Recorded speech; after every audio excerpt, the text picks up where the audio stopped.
Escuchas a Héctor Rosales en radio.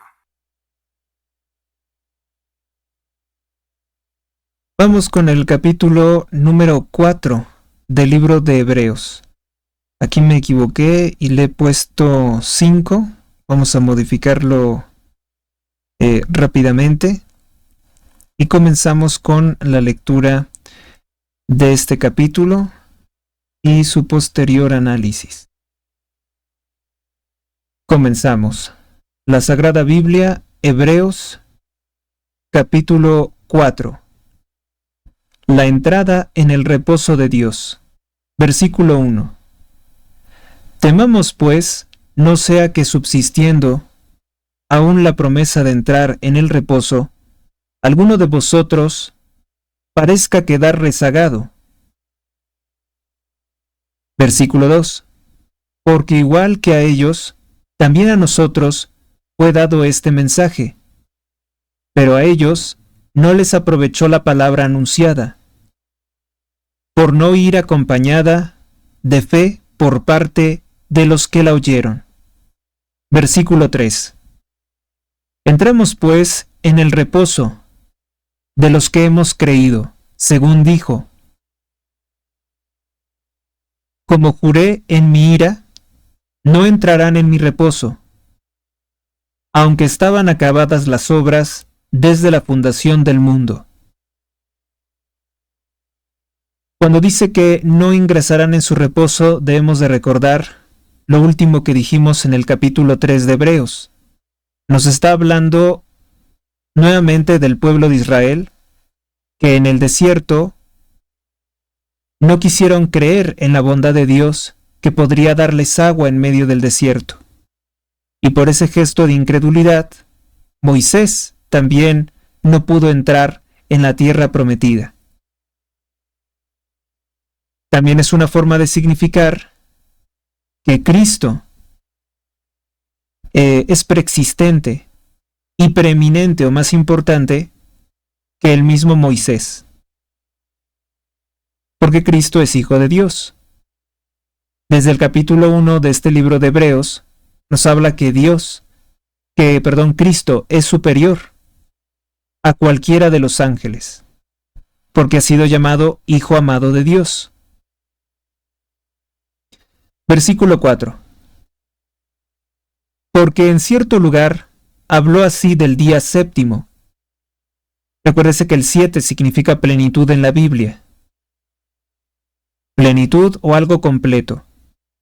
Y descansó Dios en el día séptimo de todas sus obras. Versículo 5. Allí dice otra vez: no entrarán en mi reposo. Versículo 6. Resta pues que algunos han de entrar en él, más como aquellos a quienes primero fue dada la promesa no entraron a causa de su incredulidad. Quizá, y en esta parte nos esté hablando en cierta forma del pueblo judío. Versículo 7. Señala él otra vez un día, un hoy, diciendo por boca de David: tanto tiempo después, lo que queda dicho arriba: hoy, si oyereis su voz, no endurezcáis vuestros corazones. Versículo 8. Pues si Josué les hubiera dado el reposo, ¿no hablaría Dios después de esto de otro día? O sea que tampoco fue Josué. Josué es una alegoría a nuestro Señor Jesucristo, pero tampoco les dio la entrada en el reposo, porque eso está reservado únicamente para Jesucristo. Versículo 9. ¿O es algo que únicamente puede hacer Jesucristo?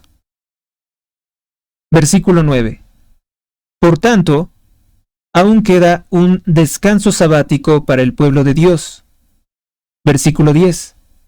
Porque el que entra en su reposo, descansa, él también de sus obras. Porque el que entra en su reposo, descansa él también de sus obras, como Dios lo hizo de las suyas. Versículo 11. Esforcémonos, pues, por entrar en aquel descanso, por llegar a ese séptimo día, a fin de que ninguno caiga en aquel ejemplo de incredulidad. Versículo 12. Porque la palabra de Dios es viva y eficaz, y más tajante que cualquier espada de dos filos, y penetra hasta dividir alma de espíritu, coyunturas de tuétanos, y discierne entre los afectos del corazón y los pensamientos. Desde aquí ya nos marca una diferencia muy radical entre lo que son los sentimientos y lo que es pensar de forma racional, que nos viene exigida en nuestra fe católica porque somos fe y razón, no sola fides. Versículo 13. Y no hay criatura que no esté manifiesta delante de él. Al contrario, todas las cosas están desnudas y patentes a los ojos de aquel a quien tenemos que dar cuenta. A partir del versículo número 14 nos habla sobre Cristo, sumo sacerdote celestial. Teniendo pues un sumo sacerdote grande que penetró los cielos, Jesús, el Hijo de Dios, mantengamos fuerte la confesión de la fe. Versículo 15. Porque no tenemos un sumo sacerdote que sea incapaz de compadecerse de nuestras flaquezas, sino uno que, a semejanza nuestra, como fue hombre, ha sido tentado en todo, aunque sin pecar. Versículo 16. Lleguémonos, por tanto, confiadamente al trono de la gracia, a fin de alcanzar misericordia y hallar gracia para ser socorridos en tiempo oportuno. Ser socorridos en tiempo oportuno. Bueno, pues a partir de aquí vamos a comenzar con explicaciones, las convenciones que da Monseñor Straubinger a este capítulo 4 del libro de Hebreos. En la primera parte nos habla de la entrada en el reposo de Dios, la plenitud. Versículo 1. Temamos, pues, no sea que subsistiendo aún la promesa de entrar en el reposo, alguno de vosotros parezca quedar rezagado. No se trata de vivir con miedo. Cuando dice temamos, nos está hablando de guardar la verdad, de preservar la verdad, de practicar la verdad.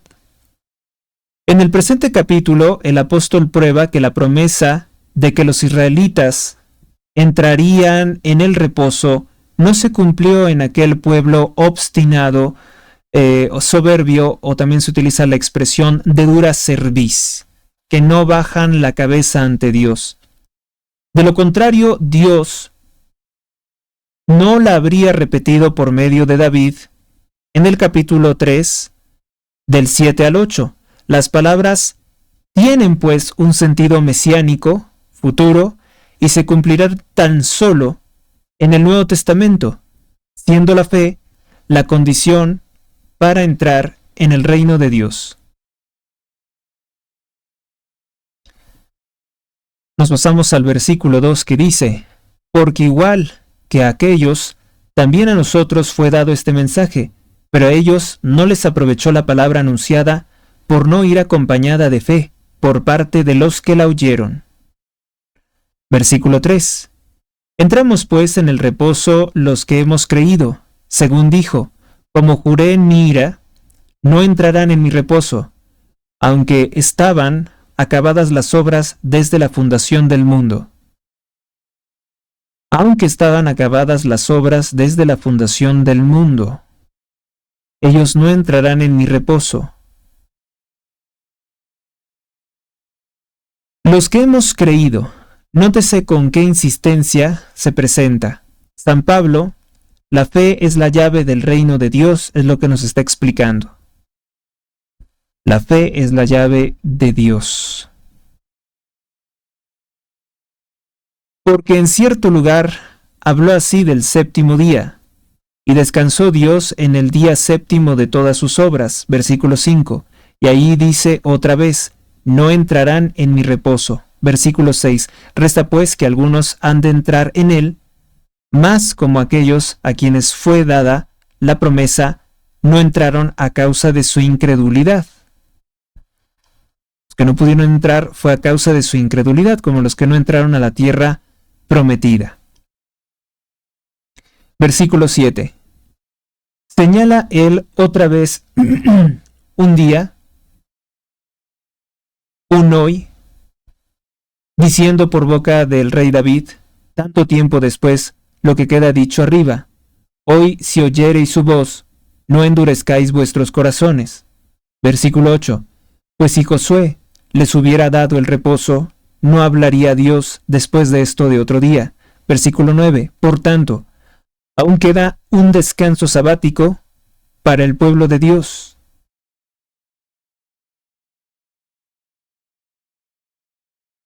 Un descanso sabático para el pueblo de Dios.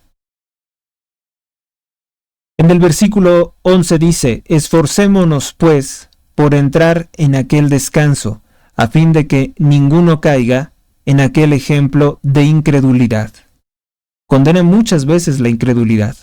Así como el reposo prometido al pueblo de Dios consiste en el reino mesiánico, hay también un reposo para cada creyente redimido por Cristo en aquel completo abandono que nada busca sino únicamente a Cristo. Ya no le inquietan, por tanto, las cosas mundanas. En el versículo 12. Porque la palabra de Dios es viva y eficaz y más tajante que cualquier espada de dos filos y penetra hasta dividir alma de espíritu, coyunturas de tuétanos y discierne entre los afectos del corazón y los pensamientos. He aquí un extraordinario testimonio de la fuerza penetrante de la Sagrada Escritura, segundo libro de Timoteo 3:16. Por eso dice San Gregorio Magno, es necesario que quienes se dedican al ministerio de la predicación no se aparten del estudio de la Biblia. Y San Agustín dice, y quien no se aplica a oír en su interior la palabra de Dios, será hallado vacío de su predicación externa. Será hallado vacío en su predicación externa. Es lo que no han cesado de inculcar en sus encíclicas los mismos pontífices, León XIII en Providentissimum Deus, Benedicto XV en Spiritus Paraclitus y Humani Generis o Generis, el Papa Pío XII en Divino Afflante Spiritu, etc. Luego nos dice el versículo 13, y no hay criatura que no esté manifiesta delante de él, al contrario, todas las cosas están desnudas y patentes a los ojos de aquel a quien tenemos que dar cuenta.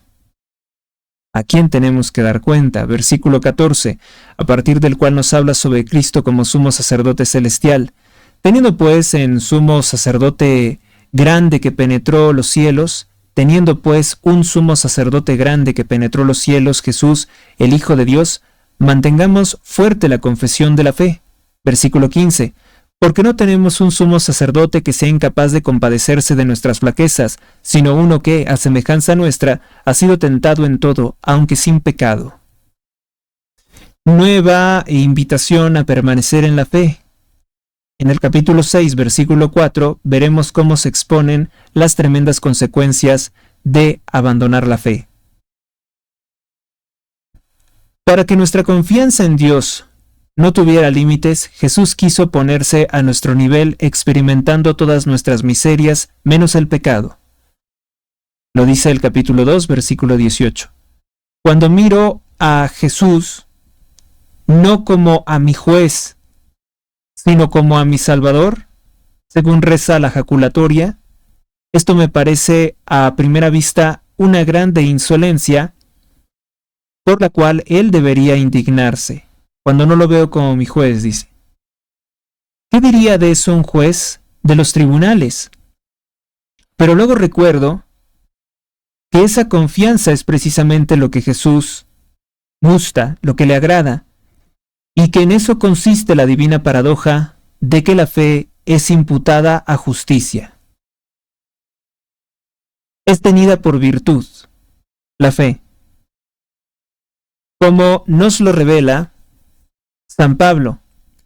Entonces comprendemos que tal paradoja se explica por el amor que Dios tiene a los pecadores como yo, no por pecadores, y que al creer en ese amor, cosa dura para mi orgullo, lejos de incurrir en aquella insolencia culpable, me coloco en la verdadera posición de odio al pecado. Porque lo único capaz de hacerme odiar eso que tanto atrae a mi natural maldad es el ver que ello me hace olvidar un bien tan inmenso y asombroso como es el de ser amado sin merecerlo. Ser amado sin merecerlo. Ser tomado importante sin merecerlo. Y por último tenemos el versículo 16 que dice: lleguémonos, es decir, vayamos con él, por tanto, confiadamente al trono de la gracia, a fin de alcanzar misericordia y hallar gracia para ser socorridos en el tiempo oportuno, que a todos nos va a llegar ese tiempo oportuno. Al trono de gracia, es decir, al santuario celestial. ¿Recuerdas cuánto consuelo has recibido cada vez que has abierto tu corazón y desahogado en otro corazón amigo tus íntimos deseos y preocupaciones, tus penas, tus culpas? Mucha gente siente consuelo en contar sus problemas. Eso es lo que aquí se nos enseña a hacer en la oración.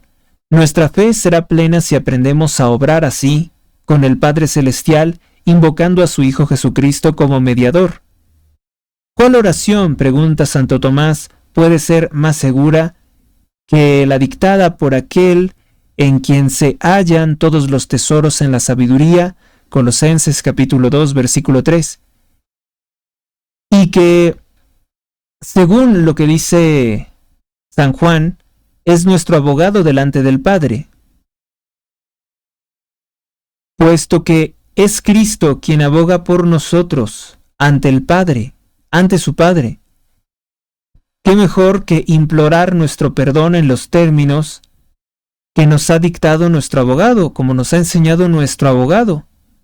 Esto yo lo conozco muy bien porque pues el abogado tiene que preparar al cliente para que no termine diciendo cosas que se puedan malinterpretar o cosas que lo condenen más. Por eso llega el abogado y dice: no hables hasta que yo esté presente, porque te pueden obligar los agentes ministeriales o la autoridad a decir algo que puede ser tomado como una confesión o como una declaración que posteriormente será contradictoria si se intenta cambiar. Aquí a lo que se está refiriendo, pues es obviamente a rezar el Padre Nuestro. Padre nuestro que estás en los cielos, santificado sea tu nombre, venga a nosotros tu reino, hágase tu voluntad así en la tierra como en el cielo. El pan nuestro de cada día, dánoslo hoy, que en esta versión de la Biblia dice el pan supersubstancial, dánoslo hoy, y perdona nuestras deudas, como también nosotros perdonamos a nuestros deudores. No nos dejes caer en la tentación, y líbranos de todo mal. Amén. Creo yo que este capítulo es bastante claro en estos aspectos. Quien puede entrar en el reposo de Dios tiene que tener esa fe, o cambiemos la palabra fe por confianza plena en Dios. Confianza plena en Dios, es la primera parte. Y la segunda parte, como un sumo sacerdote que no destaca tus fallas, sino que te ama sin ser amado.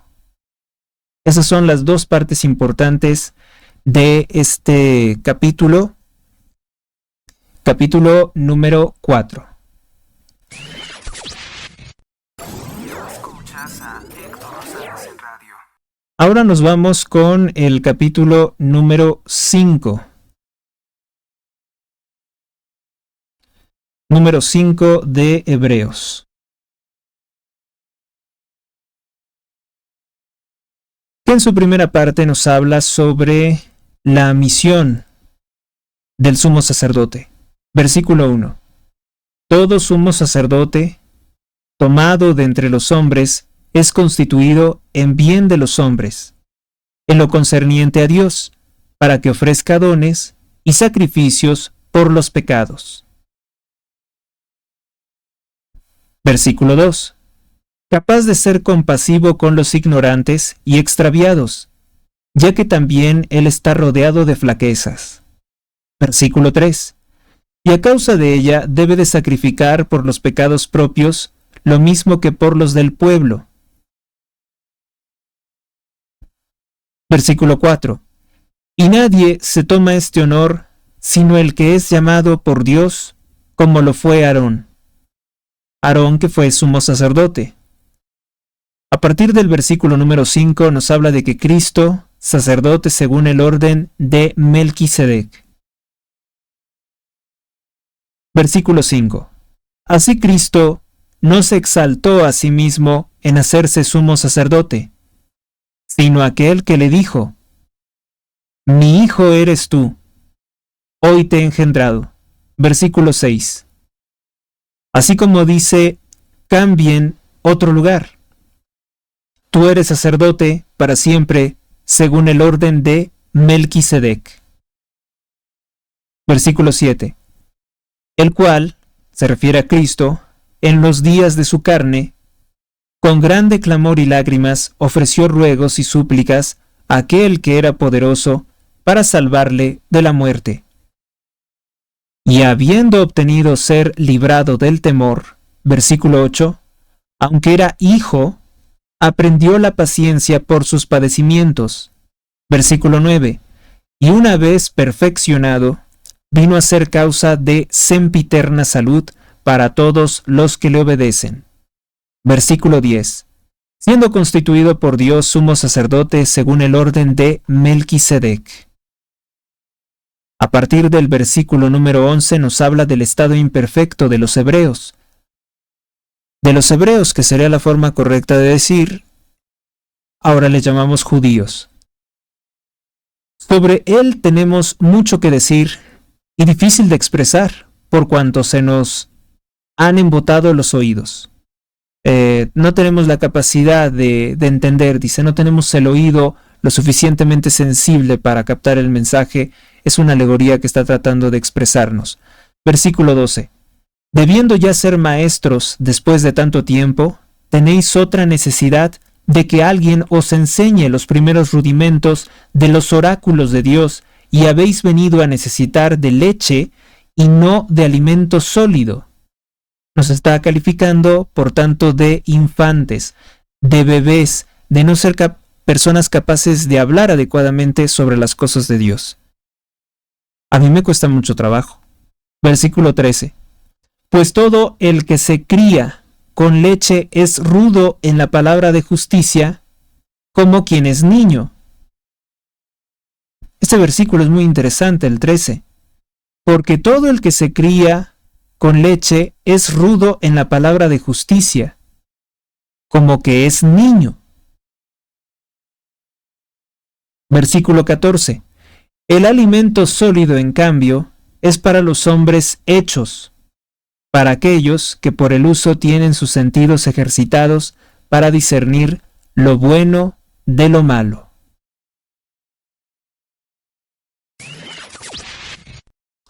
Vamos a comenzar entonces con los comentarios de este capítulo número 5 del libro de Hebreos. Desde el versículo 1 nos habla de la misión del sumo sacerdote. Todo sumo sacerdote tomado de entre los hombres es constituido en bien de los hombres, en lo concerniente a Dios, para que ofrezca dones y sacrificios por los pecados. Requisitos indispensables en el sumo sacerdote deben de ser la compasión con el prójimo y la vocación de servicio a Dios. No debe de querer otra cosa en la vida más que servir a Dios. Cristo es el supremo modelo de ambas. Sumo sacerdote. Pontífice significa el que hace puente. No lo sabía. Esto es el mediador entre Dios y los hombres. Es el puente. O sea, él mismo es la religión, porque él es el mismo puente que lleva a Dios. Por eso no existen varias religiones. Solo Cristo es puente a Dios, o a las cosas de Dios, a Dios y sus cosas. Versículo 2. Capaz de ser compasivo con los ignorantes y extraviados, ya que también él está rodeado de flaquezas. Hay que tener a veces mucha paciencia para explicar o para tratar de enseñarle a las personas en qué se están equivocando, sin llegar a la rudeza. Versículo 3. Y a causa de ella, ahora, dependiendo, ¿no? Dependiendo también de la gravedad, porque hay cosas que sí se tienen que reclamar con fuerza, ¿no? Con firmeza al menos. 3. Y a causa de ella debe de sacrificar por los pecados propios lo mismo que por los del pueblo. Y a causa de ella debe de sacrificar por los pecados propios lo mismo que por los del pueblo. O sea, el sumo sacerdote no es una clase privilegiada que no sufre lo que sufre el pueblo. Sufre lo que conoce su pueblo también. 4. Y nadie se toma este honor sino el que es llamado por Dios, como lo fue Aarón. Aarón, el sumo sacerdote.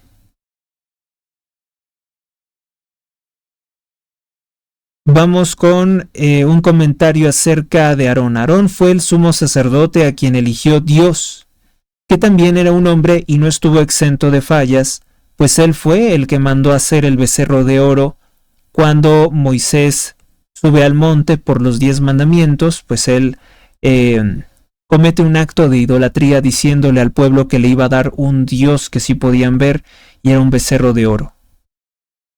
Versículo 5. Cristo sacerdote según el orden de Melquisedec.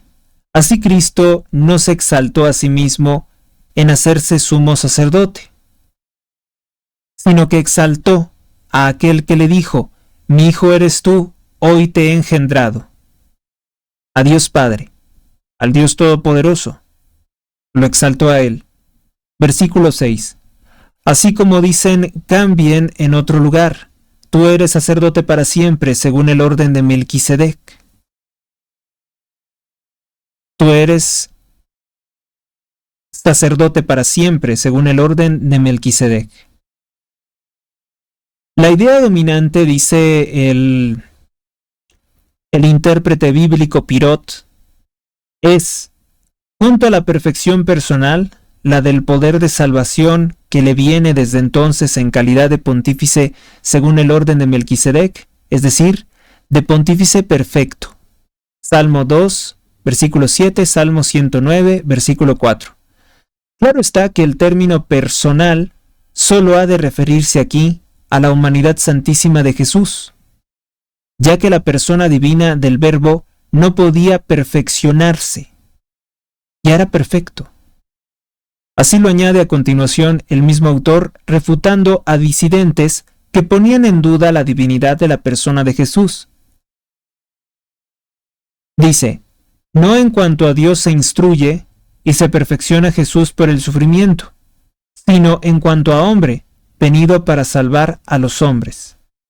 Esto debe de quedar perfectamente claro. Como adquirió la naturaleza de hombre que es imperfecta, se fue perfeccionando para darnos ejemplo de eso. Pero en su naturaleza de Dios, unida a la de hombre, esa no se perfeccionó porque ya era perfecta. Son cosas misteriosas, pero que obviamente tienen un valor muy importante como conocimiento de las cosas de Dios. Saber esta distinción nos evitará mucho incurrir en herejías. Tú eres sacerdote para siempre según el orden de Melquisedec. Versículo 7. El cual Cristo, en los días de su carne, con grande clamor y lágrimas, ofreció ruegos y súplicas a aquel que era poderoso para salvarle de la muerte, y habiendo obtenido ser librado del temor. Versículo 8. Aunque era hijo, aprendió la paciencia por sus padecimientos, que padecer pues es sufrir, pero serenado, consciente, aceptándolo. Versículo 9. Y una perfección vino a ser causa sempiterna de salud, de sempiterna salud o salud por siempre, para que me entiendan, para todos los que le obedecen. Versículo 10. Siendo constituido por Dios sumo sacerdote según el orden de Melquisedec. ¿Qué significa Melquisedec? ¿Quién fue Melquisedec? Bueno, pues fue un sacerdote y rey de Jerusalén. Fue un buen gobernante porque se dice que fue del tipo de Jesucristo. capítulo 7, también se menciona en el Salmo número 109, versículo 4. Para salvarnos de la muerte, para salvarle de la muerte. No se trata de oraciones por otros, pues en este pasaje el apóstol quiere mostrar que Cristo compartió nuestras debilidades. Entonces, obtuvo ser liberado del temor. Así San Ambrosio y muchos modernos lo dicen, y se hizo como él quería, instrumento de propiciación para que el Padre se mostrase justo, no obstante haber disimulado antes los pecados. Véase sobre esto la asombrosa revelación de Romanos capítulo 3 versículo 21. Así se comprende por qué no fue posible liberarlo de la muerte, aunque el Padre le habría mandado, si Jesús hubiese querido, más de 12 legiones de ángeles. O sea, él pudo haberle mandado 12 legiones de ángeles para castigar a los malvados que lo llevaron a la cruz y de esa forma evitar eso. Pero aquí dice por qué lo hizo. Para derrotar el temor que puede ocasionar la muerte. Entonces obtuvo ser liberado del temor, dice San Ambrosio y muchos otros doctos de la Iglesia, y se hizo como él quería, instrumento de propiciación para que el Padre se demostrase justo, no obstante haber disimulado ante los pecados. Véase sobre esto la asombrosa revelación de Romanos 3:21. Así se comprende por qué no fue posible liberarlo de la muerte, aunque el Padre le habría mandado, si Jesús hubiese querido, más de 12 legiones de ángeles. Como aquí ya tengo abiertas varios libros de la Sagrada Escritura, pues muy fácilmente vengo acá y busco el pasaje que nos está refiriendo en Romanos capítulo 3, que versículo 21. Vamos a ver. 3:21. La justificación por la fe. Mas ahora, aparte de la ley, se ha manifestado cuál sea la justicia de Dios, atestiguada por la ley y los profetas. Versículo 22. Justicia de Dios por la fe en Jesucristo para todos los que creen, pues no hay distinción alguna. Versículo 23. Ya que todos han pecado y están privados de la gloria de Dios. Versículo 24. Los cuales son justificados gratuitamente por su gracia mediante la redención que es por Cristo Jesús. Versículo 25. O sea, aquí nos dice que no existen otras religiones, únicamente la redención por Cristo Jesús. Versículo 25. A quien Dios puso como instrumento de propiciación por medio de la fe en su sangre, para que aparezca la justicia suya, por haberse disimulado los anteriores pecados. Disimulado no quiere decir que los esté ocultando, quiere decir que los está disminuyendo o aminorando, pero no es completo todavía. Por medio de la fe en su sangre, para que aparezca la justicia suya, por haberse disimulado los anteriores pecados, los que se cometieron contra la ley. Versículo 26.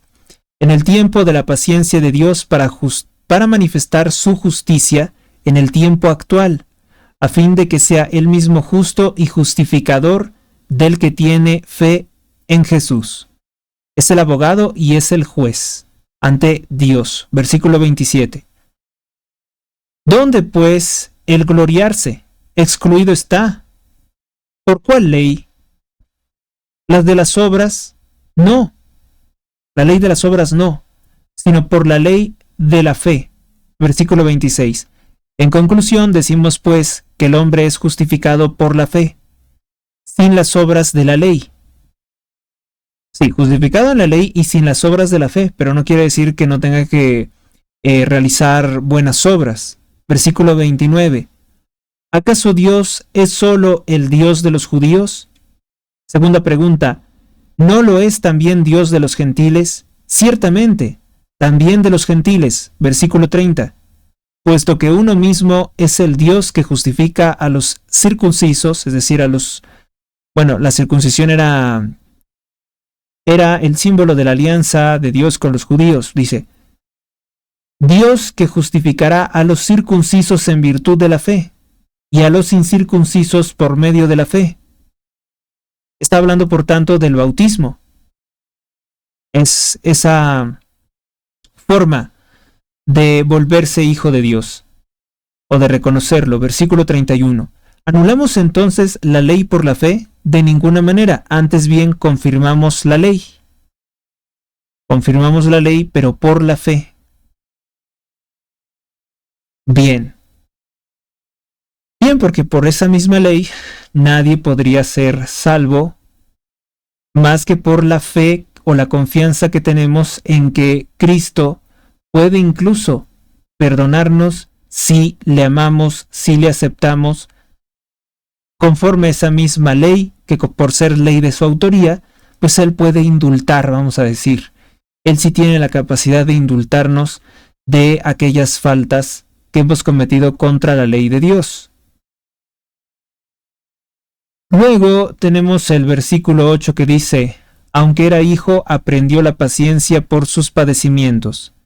El más amado y el más obediente de los hijos de Dios se sometió por evitarnos a nosotros ese duro camino del castigo, como si él lo hubiera merecido por desobediencia, o como si su padre no lo amase y lo tratase rudamente.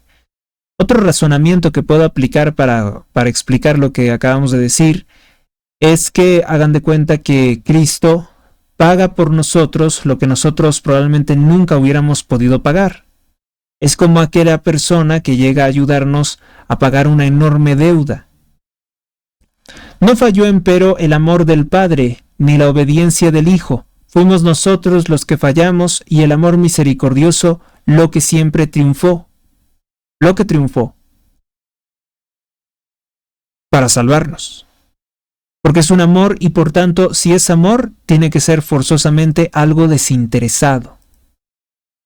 Vamos con el versículo 9, que nos dice lo siguiente: y una vez perfeccionado, vino a ser causa de sempiterna salud para todos los que le obedecen. Perfeccionado. ¿Es posible esto siendo algo tan imperfecto? Dice: tratándose de la humanidad santísima del Señor, solemos inclinarnos a pensar que su cuerpo fue como el de Adán antes de la caída. O sea que nuestro Señor Jesucristo vino a ser como Adán antes, pero antes de la caída. O sea, con todos los bienes espirituales, ¿cómo se llama? Prenaturales, creo que se dice así. Con todos esos bienes espirituales y probablemente físicos también. Sin embargo, aunque nosotros hemos pensado de esa forma, que sería como Adán antes del pecado original, San Pablo insiste en mostrarnos que no es así, que el cuerpo de Cristo, o la naturaleza de Cristo, o los dones que tenía Cristo, no eran así. Porque si no, no hubiera podido condolerse de nuestras flaquezas, de nuestras fallas por el pecado original, y ser ahora un pontífice misericordioso. Podemos decir entonces, no sé si esto hasta se pueda considerar herético, vamos a tener que consultar, yo creo que otras fuentes, pensar que si Jesús es el Verbo encarnado, es Dios, al tener la naturaleza de hombre, también tenía el pecado original. Dice, no, él nunca pecó, pero sí que tenía efectos similares, y por tanto la capacidad de ser tentado, que no existía antes, la capacidad de ser tentado, pero no de pecar. Para condolerse de nuestra flaqueza y ser ahora un pontífice misericordioso, tuvo que tener carne mortal, pues vemos que solo recibió después de resucitado la inmortalidad que le permitió ser hecho sacerdote para siempre, a diferencia de los demás, y encumbrado por los cielos, a la diestra del Padre. Es decir, que Jesús, hecho de mujer, dice Gálatas 4:4, y descendiente de Adán, Lucas capítulo 3 versículo 37, fue en todo igual a nosotros, salvo en el pecado. Sí, sé que suena muy interesante, muy probablemente difícil de comprender. No tenía ningún pecado, pero sí lo que tenía era los efectos de ese pecado, las limitaciones que nosotros tenemos hoy por el pecado, que es la fatiga, que es que somos mortales, que es que muchas cosas nos pueden perturbar fácilmente. Son parte de las características de esos, yo dijera, superpoderes que tenía Adán y Eva antes del pecado original. O sea que sin tener pecado, heredó y soportó como nosotros las consecuencias del pecado, esto es, la naturaleza sujeta a la muerte, al hambre, al cansancio. Dice Lucas 4:2, Juan 4:6, la tristeza, Mateo 26:38, el llanto, Lucas 19:41, Juan 11:35. Sentir miedo también es parte del pecado, versículo 7, y padecer de muchas tentaciones, como lo dice Mateo 4:1. Se pueden sentir las tentaciones, pero no serán pecado en tanto la mala acción no se lleve a consumar. Y eso es algo que él nunca hizo, nunca pecó. Aunque no al pecado ni a nuestra inclinación al mal. Esto es lo que más me pone un poco dolor de cabeza, porque yo siento cuando el cerebro me está trabajando, yo lo puedo sentir, como que se me aprieta, siento que se me aprieta algo dentro de la cabeza. Dice, aunque no al pecado ni a nuestra inclinación al mal, eso no lo compartía, pero sí los efectos del pecado original por su naturaleza de hombre. Y también a la pérdida de las fuerzas físicas, pues recuerden que no tenía la superfuerza, varias veces cayó al cargar la cruz y tuvo que ser ayudado por Simón de Cirene, que se le conoce como el Cireneo, en el Salmo 68, versículo 21. El poderoso grito que dio al morir en Mateo capítulo 27, versículo 50, para mostrar que nadie le quitaba la vida, sino que él la entregaba voluntariamente. En Juan capítulo 10, versículo 18, Juan 19:30. ¿Qué quiere decir esto? ¿Que hubiera podido estar ahí sin morir, aunque atravesaran su cuerpo? No, porque dice que sí era mortal. Pero que si él hubiera querido, no muere. O sea, es como alguien que pudiera en un momento detener su mortalidad. En cualquier momento él puede detener su mortalidad a voluntad. Pero él la dejó continuar para morir en la cruz. Entonces, de esta forma dice que nadie le quitó la vida, sino que él la entregó voluntariamente. Fue sin duda milagroso, como fue milagrosa la transfiguración del Señor, en que él mostró anticipadamente la gloria que tendrá el día de su parucia, el retorno de Dios o la venida del Señor. Marcos capítulo 9, versículo 1, que es algo muy serio de lo que nadie se puede burlar. Pobres de aquellos que se han estado burlando, como en la UNAM y como cierto pintor de brocha gorda, que se han burlado de la expresión la venida del Señor. Vemos que aún resucitado, lo confunde María Magdalena con un jardinero, Juan 20:14, y que solo entró en la gloria cuando el Padre lo sentó a su diestra. O sea que no, lo que vieron los apóstoles tampoco fue Cristo en toda su gloria.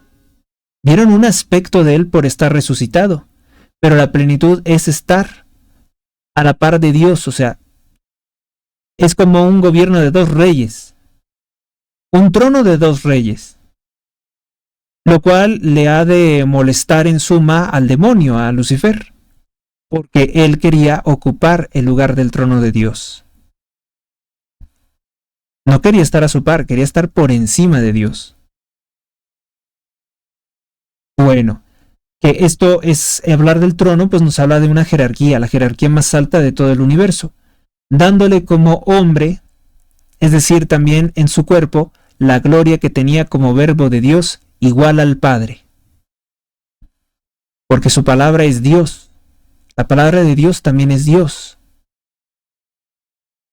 Y de esos dos, el Espíritu Santo, que es intención y que habló por los profetas.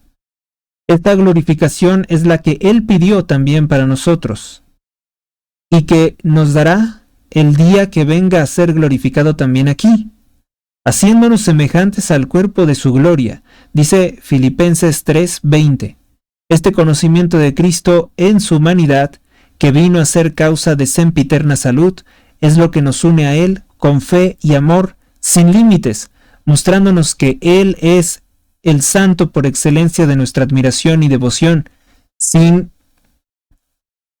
que nosotros pensemos o se nos ocurriera, dice, ocurriésenos más ese pensamiento, que se oye a veces con apariencia de piedad. Claro está que Jesús hizo maravillas, pero era Dios, algunos dicen. O sea, algunos se burlan diciendo, no, yo no puedo hacer lo que hizo Él porque pues Él era Dios. Y aquí nos está hablando de que tenía también las mismas limitaciones físicas, como diciendo que los ejemplos del Evangelio no son aplicables para imitarlos por el hombre. Definitivamente hay cosas que a lo mejor y algunos pensarán que nos están imposibles, como convertir las piedras en pan o el agua en vino. ¿Será que en eso también vino a darnos ejemplo y nosotros no hemos sido capaces de obrar esos mismos milagros? De todas formas, Dios no nos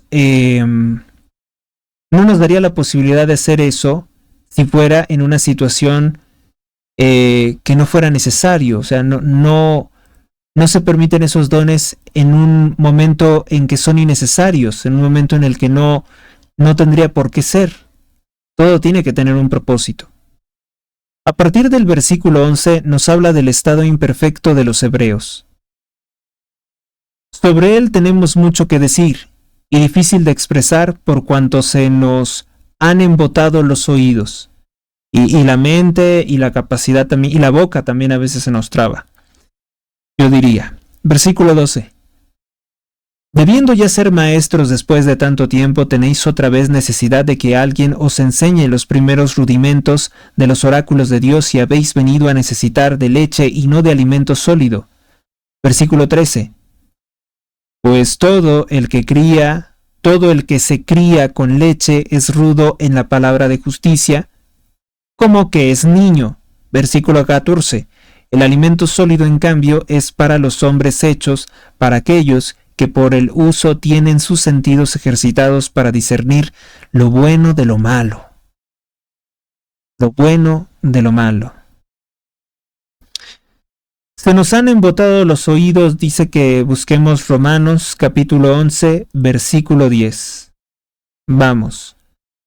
Romanos capítulo 11.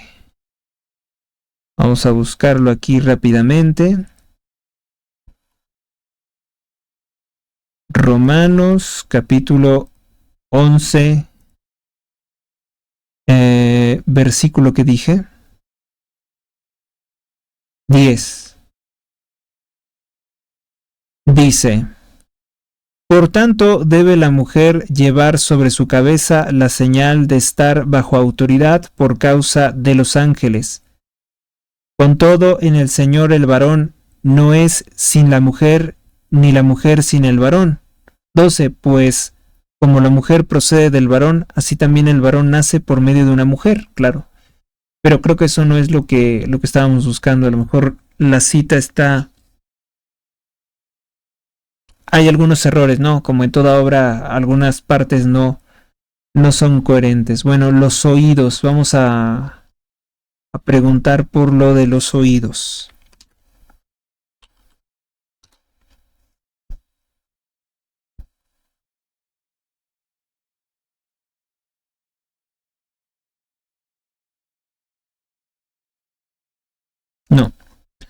No lo da. Pero bueno, vamos a ver la segunda referencia. Dice, segunda carta a los Corintios.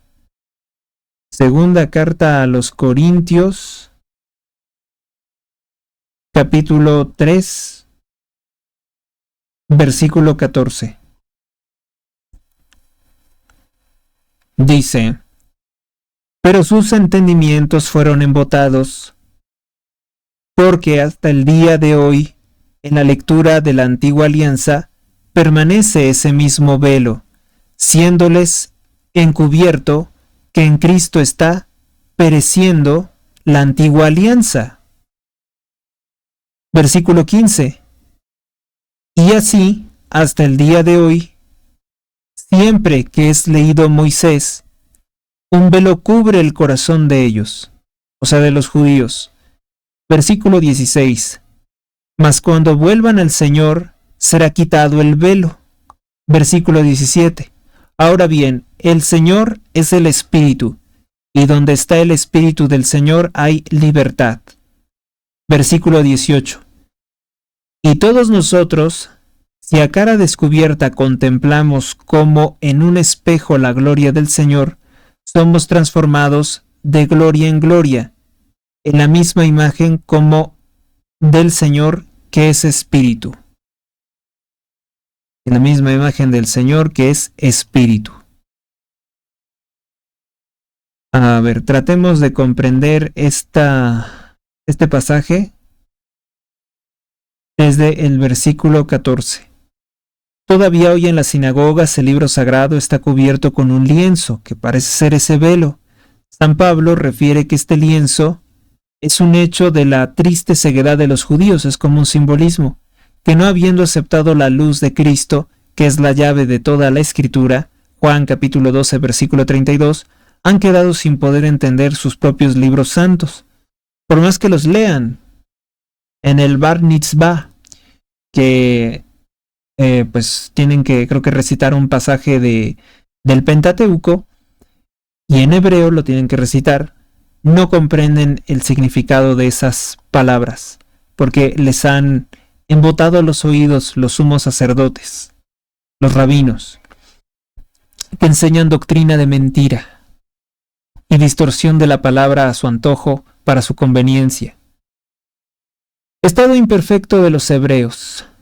Sobre él tenemos mucho que decir y difícil de expresar por cuanto se os han embotado los oídos, se refiere a los judíos entonces.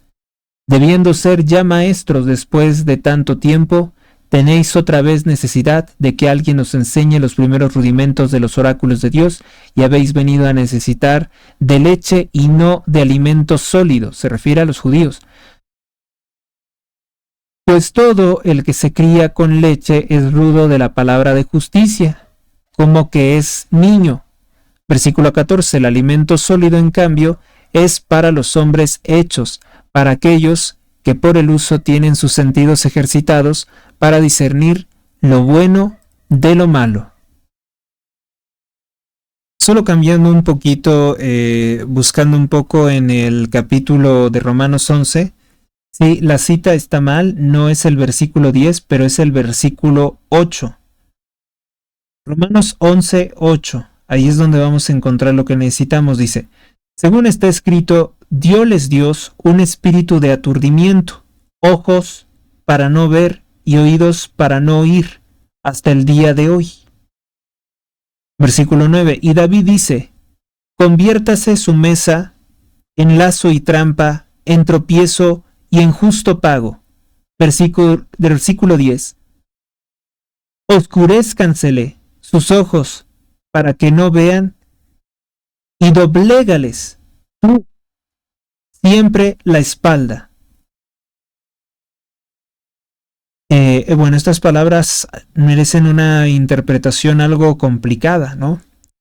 Porque no está diciendo que Dios quiera que los judíos sean indolentes a Dios o que se condenen al infierno. No está diciendo eso. Que a simple vista pudiera parecer.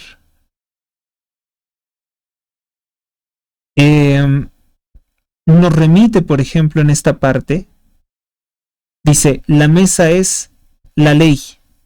Así podemos empezar a entenderlo. La mesa es la ley, para que los judíos soberbios cayeran en lazo, en una trampa. Así lo vemos. Así, la ley con que ellos condenan matan, difaman, persiguen a todos los demás, esa ley les será aplicada, como se dice popularmente en México, a rajatabla.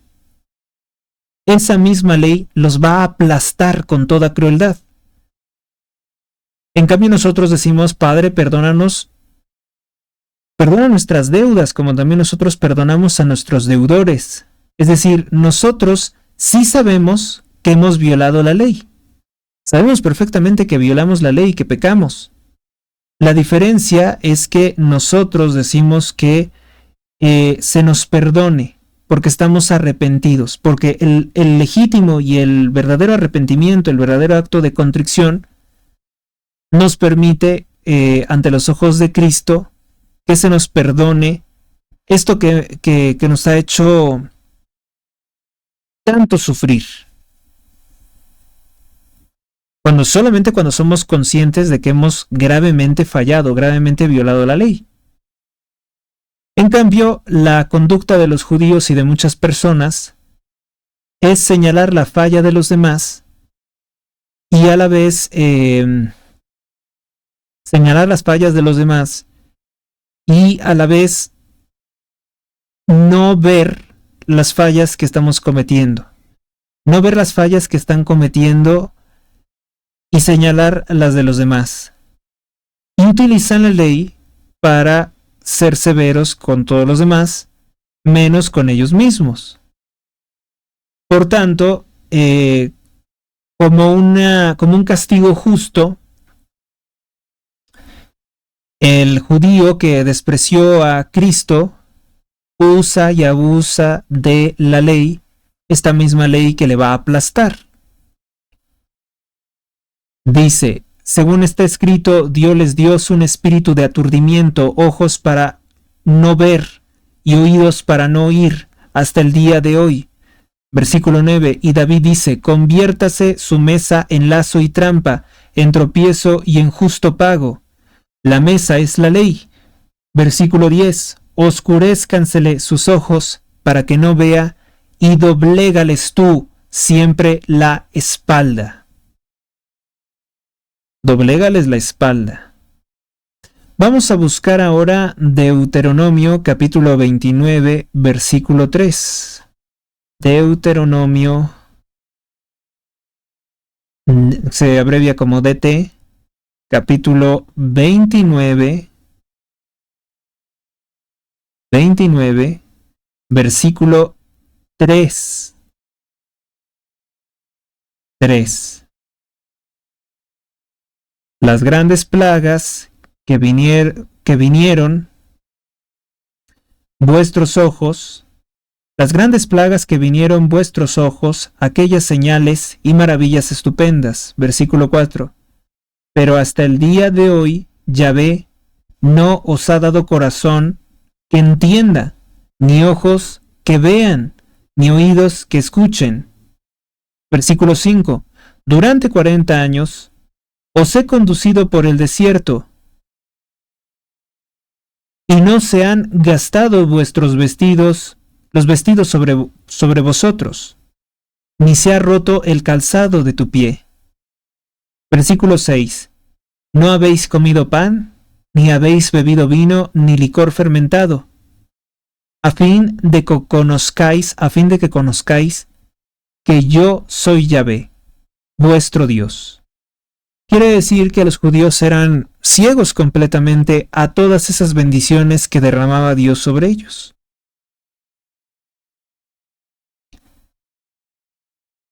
Versículo 7. Cuando llegasteis a este lugar, salieron a nuestro encuentro para hacernos guerra. Sehón, rey de Hesbón, Og, rey de Basán, a los cuales derrotamos. Versículo 8. Y apoderarnos de su tierra, la dimos en posesión de los Rubenitas y los Gaditas y la media tribu de Manasés. Versículo 9. Guardad pues las palabras de esta alianza y ponedlas por obra, para que tengáis éxito en cuanto emprendáis, en todo lo que emprendáis. Luego nos dice creo que es Isaías capítulo 6, versículo 9. Vamos a buscarlo. Isaías capítulo 6, versículo 9. Las causas de la ruina. Así dice Yahvé de los ejércitos, como rebuscos de una viña, así se rebuscarán los restos de Israel. Mete tu mano como el vendimiador entre los sarmientos. ¿A quién he de hablar y a quién conjurar para que oiga? ¿A quién he de hablar y a quién conjurar para que oiga, para que escuche? He aquí que su oído está incircunciso, de modo que no puede escuchar. Ved que la palabra de Yahvé es para ellos un oprobio. No se deleitan en ella, pues están sordos. Es como si estuvieran sordos y ciegos.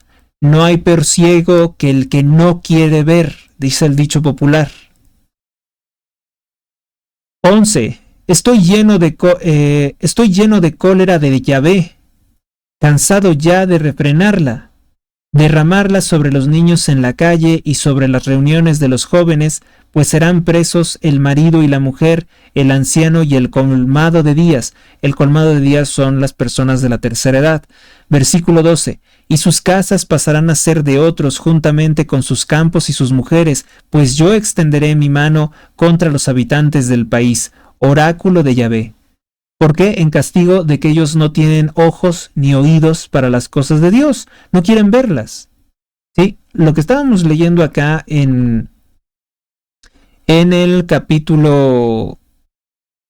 A ver, estamos leyendo... Sí, lo que estamos leyendo en Romanos capítulo 11, sobre las referencias que nos da, pues es que tienen un oído que no escucha. Bueno, dice que Dios les ha dado esos oídos, ¿no? Pero en realidad es que ellos lo han tenido así. O sea, ellos han tenido por voluntad no conocer las cosas de Dios. Y además hay otros que se han ensañado con el mundo y a través de sus poderosos megáfonos, de sus poderosos medios, han enseñado que escuchar las cosas de Dios es algo aburrido o pasado de moda. Bueno, pues son ellos también los que tendrán que responder por esto en gran medida, si bien hay una culpa también por dejarse convencer de tan necias palabras. Versículo 8. Aunque era hijo, aprendió la paciencia por sus padecimientos, y una vez perfeccionado vino a ser causa de sempiterna salud. Perdón, me equivoqué. Es el versículo 11. Sobre él tenemos mucho que decir, y decir de expresar por cuanto se os han embotado los oídos. O sea, nosotros los cristianos debemos de seguir hablándole a los judíos de Jesucristo porque sus oídos están tapados. Versículo, porque tienen ese sesgo. Versículo 12. Debiendo ya ser maestros, porque ellos son antiguos, porque ellos tienen la ley antigua. Después de tanto tiempo tenéis otra vez necesidad de que alguien os enseñe los primeros rudimentos de los oráculos de Dios, y habéis venido a necesitar de leche y no de alimento sólido. O sea que hagan de cuenta que hay que como que masticarle la palabra para que la puedan digerir, explicarles muchas cosas como para que las puedan digerir. No solamente los judíos, sino todos los que están viviendo como judíos sin ser judíos. Ustedes me entienden que hay mucha gente con esos comportamientos. Versículo 13. Pues todo el que se cría con leche es rudo en la palabra de justicia, como que es niño. Versículo 14. El alimento sólido, en cambio, es para los hombres hechos, para aquellos que por el uso tienen sus sentidos ejercitados para discernir lo bueno de lo malo. El judío no logra ver con claridad lo que es bueno de lo que es malo. Yo creo que por eso dan de repente algunos líderes políticos de su pueblo declaraciones tan desequilibradas. Hay otros que están peor porque siendo judíos se declaran completamente ateos. O peor, practicantes de distintas supercherías, brujería, que aprendieron de otros pueblos. Porque como les gusta adorar dioses falsos de otros pueblos, es un vicio muy recurrente entre los judíos. Bueno, entonces vamos a terminar con este capítulo, capítulo número 5. Cuidado con tomar esta ceguera como infancia espiritual, porque no es así. La infancia espiritual que nos pide Dios es de un niño obediente, que busca el abrazo y la protección de su padre. En este caso nos habla de inmadurez. ¿Sí? Aquí no es ser como niños, no es tener el corazón como un niño con relación a Dios o la docilidad de un niño ante su padre. Aquí nos está hablando de niño en el sentido de inmadurez y en el sentido de ignorancia, que no es capaz de comprender lo que ya debería de dominar, dado quién es, como es el caso del pueblo judío, el pueblo escogido de Dios, y no lo hace. No lo hace por más que se jacta de tener conocimiento de la ley, que además la cree en su patrimonio cultural, la cree en el patrimonio exclusivo de su pueblo.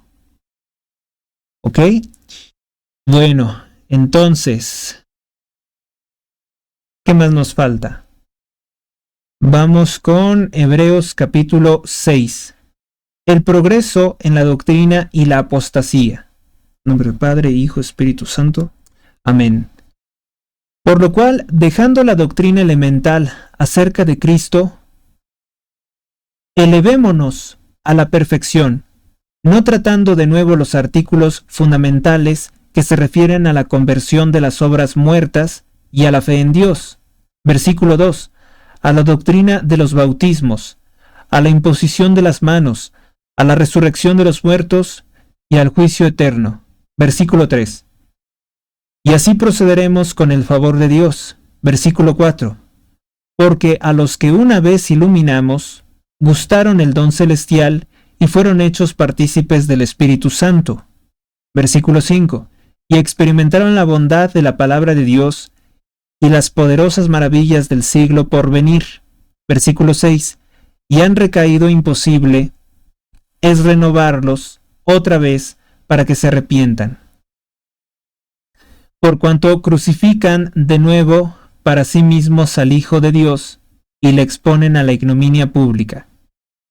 Y han recaído imposible es renovarlos otra vez para que se arrepientan, por cuanto crucifican de nuevo para sí mismos al Hijo de Dios y le exponen a la ignominia pública. 7. Porque la tierra que bebe la lluvia, que cae muchas veces sobre ella, produce plantas útiles para aquellos por quienes es labrada y participan de la bendición de Dios. Versículo 8. Pero la que produce espinas y abrojos es reprobada y está próxima a la maldición y su fin es el fuego. O sea que habla de que hay cosas que crecen y son irreversibles. Se nos dio el agua, pero si floreció mal fruto, eso tiene entonces algo difícil de volver a redimir. Vamos a ver qué explicación nos da. A partir del versículo 9 dice, perseverar en la esperanza. En la esperanza que nos da Dios, no las cosas, no otros hombres ni las cosas vanas. Dice versículo 9, mas de vosotros, carísimos, esperemos cosas mejores y conducentes a la salvación, aunque hablemos de esta manera. Versículo 10, porque no es Dios injusto para olvidarse de vuestra obra y del amor que habéis mostrado a su nombre, habiendo servido a los santos y sirviéndolos aún. Bueno, nos aclara, ¿no?, del pasaje anterior, que no es imposible que sean vueltos a redimir estos que han vuelto a caer, pero que es un poco más difícil o que será más difícil para ellos. Versículo 11. Pero deseamos que cada uno de vosotros manifieste hasta el fin el mismo interés en orden a la plenitud de las esperanzas. Versículo 12. De manera que no seáis indolentes, sino imitadores de aquellos que por la fe y la paciencia son herederos de las promesas. Versículo 13. Porque cuanto Dios hizo promesa a Abraham, como no pudiese jurar por otro mayor, juró por sí mismo, diciendo, versículo 14, Por mi fe te bendeciré con abundancia y te multiplicaré grandemente. Versículo 15. Y así esperando con paciencia recibió la promesa. Versículo 16. Pues los hombres juran por el que es mayor que ellos, y el juramento es para ellos el término de toda controversia, por cuanto les da seguridad, credibilidad, fiabilidad, ¿no? Mi palabra vale porque he jurado por tal cosa. Versículo 17. Por lo cual, queriendo Dios mostrar con mayor certidumbre a los que serían herederos de la promesa, la inmutabilidad de su designio, interpuso su juramento.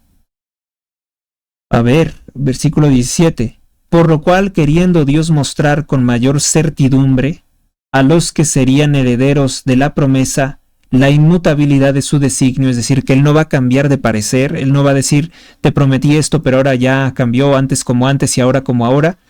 Solamente los cobardes, los traidores, los criminales, en quien no se puede confiar, en los traidores, son los que dicen antes como antes y ahora como ahora.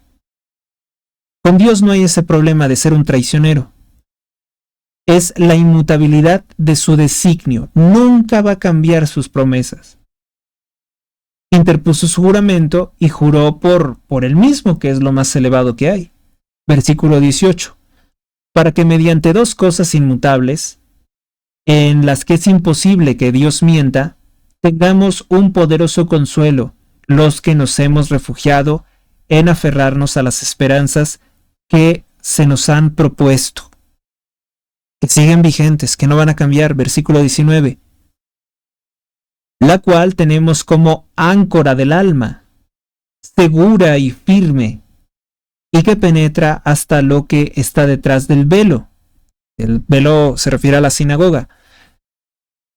Los oídos embotados, los sentidos embotados. Versículo 20, que les hace invisibles las cosas de Dios y sus palabras y su mensaje y su principal y su hijo y mensajero.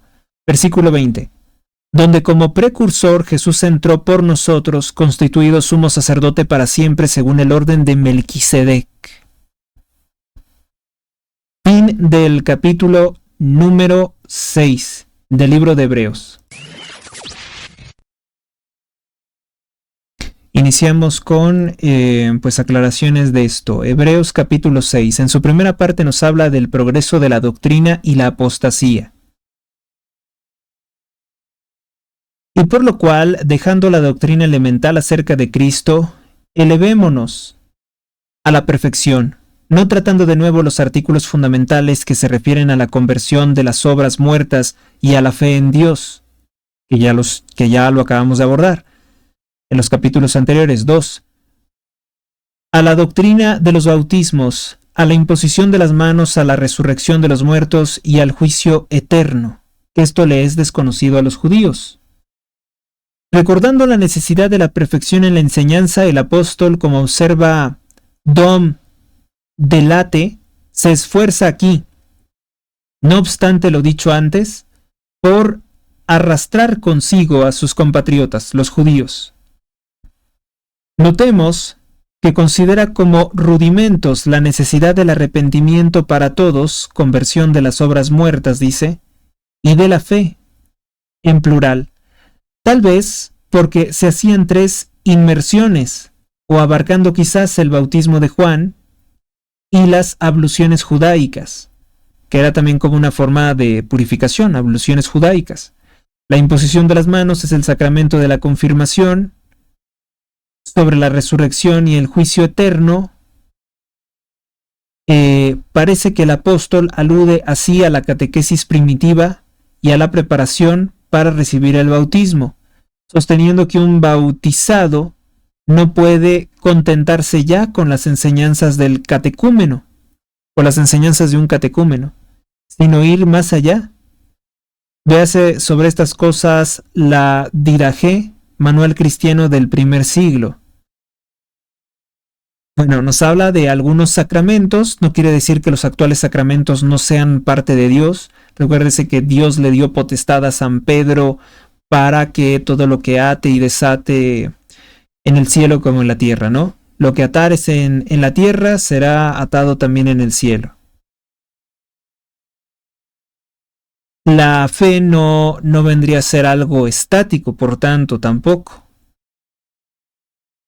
Es algo que de pronto se descubren cosas porque hay evoluciones filosóficas.